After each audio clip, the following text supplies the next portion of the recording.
big news ahead of Scotland's next game against Liechtenstein as Scott Mctominay and Kieran Tierney both withdraw from the Scotland squad. Welcome back to Fog Football Withdraw.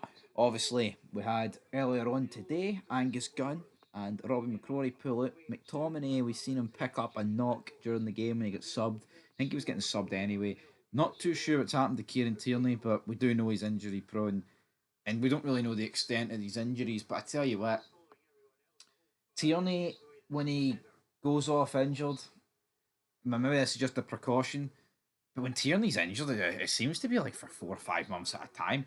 The last thing Celtic want is this guy missing in action, MIA, till like November, December time. But here, there's not even any speculation about it. That's just me simply saying about Tierney, but it would be far from ideal from that point of view. But obviously, this actually frees up a lot of room in the team. So let's talk about it. I mean, as for Liechtenstein, I'm not even going to bother my arse previewing them, right? I don't know one Liechtenstein player.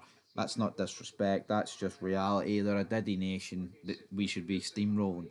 But, and I give them a chance because Steve Clark is out of his depth. Now, apparently, Big Carver, all right, will be leaving the Scotland camp after this game. He will be relinquishing his assistant manager duties to focus on the team he manages, which are somewhere in Gdansk, man.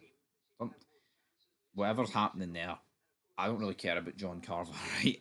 But in terms of goalkeeper, right, like I said, two goalies are out, two are in.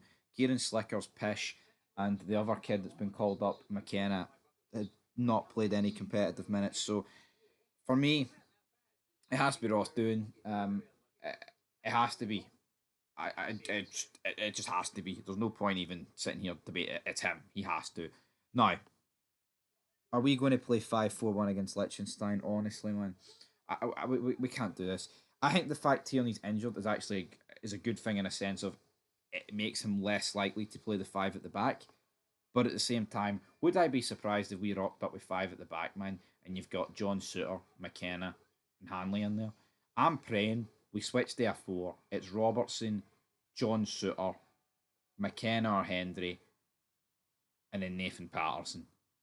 We actual, a four at the back, none of this five pish, and then a good midfield ahead. Obviously, McTominay being out sucks, but here, it frees up space for a Lennon Miller to start or an Andy Irvine to start, man. That's what it needs to. That's what needs to happen. It's getting Lennon Miller starting games of football.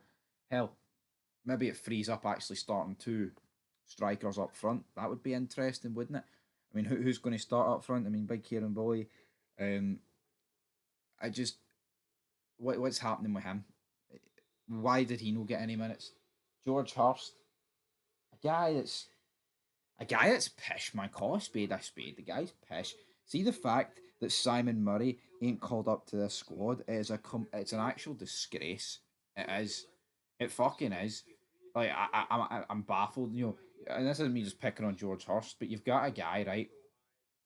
That I mean, well, let me actually just look at George Hurst's stats here before I go completely in on him, right? Uh, George George Russell's coming up now. George Hurst. I mean, type in George Hurst, man. His name doesn't even come up in Google. Right. So George Hurst, obviously in the Premier League last season, born in Sheffield. Right, buddy, transfer market's no loading. You're really saving me in your transfer market, man. Come on, right. Here we go. Citizenship, Scotland, agent footwork, who cares? 29 games, 5 goals, 2 assists. So 7 goal contributions in 29 games. For a striker, it's a brutal return, let's be honest. It's not that good. I mean, I'll defend him to a degree because he is playing for Ipswich, and Ipswich were obviously one of the three teams that were doomed to get relegated in the Premiership. There is no two ways about that, and that's what happened. But Simon Murray, man, how is he? Simon Murray, Nisbet, Shankland, you name it, man. Even Shea Adams, who came on for Hurst, Clark sorted it out, man. And you know what? Is Clark kind of damned if he does, damned if he don't in this game? Yeah, we could win 5-0. Doesn't change the fact we're pish. But I honestly don't see us winning. You had a bloody, you had a bloody stroke there trying to get the words out. I'm frustrated, man. I'm seeing the best team we've had in my lifetime. You know, I'll go as far in terms of players, man. Just being mismanaged and misused. It's tragic, to say the least. You know, I think things that are a shame is, you know, like in terms of the 2000s and the 2010s, you're missing guys like, you know, James McFadden, Kenny Miller up front. You're missing that, you know, the spark. You know, McFadden in the Parc de France. We just don't really have that up front. You know, as good as I think Shanklin can be, but he's not really been given the chances, Scotland, and neither's really Nisbet. But again, they're not James McFadden, right? But yeah, I'm just frustrated, man. Simon Murray should have been called up. I don't know if we're going to be able to actually call up anybody to the Scotland squad due to this, but I don't know. I don't know, guys. We'll have to wait and see. But in terms of a match prediction, I'll I'll go 2-1 Scotland. I think we'll win, but it won't be that good. It'll be brutal, and we'll concede the customary goal that we tend to concede because I can't remember the last time this team actually kept a clean sheet. Maybe against Gibraltar, like, but well done, well done, Clarky boy, man.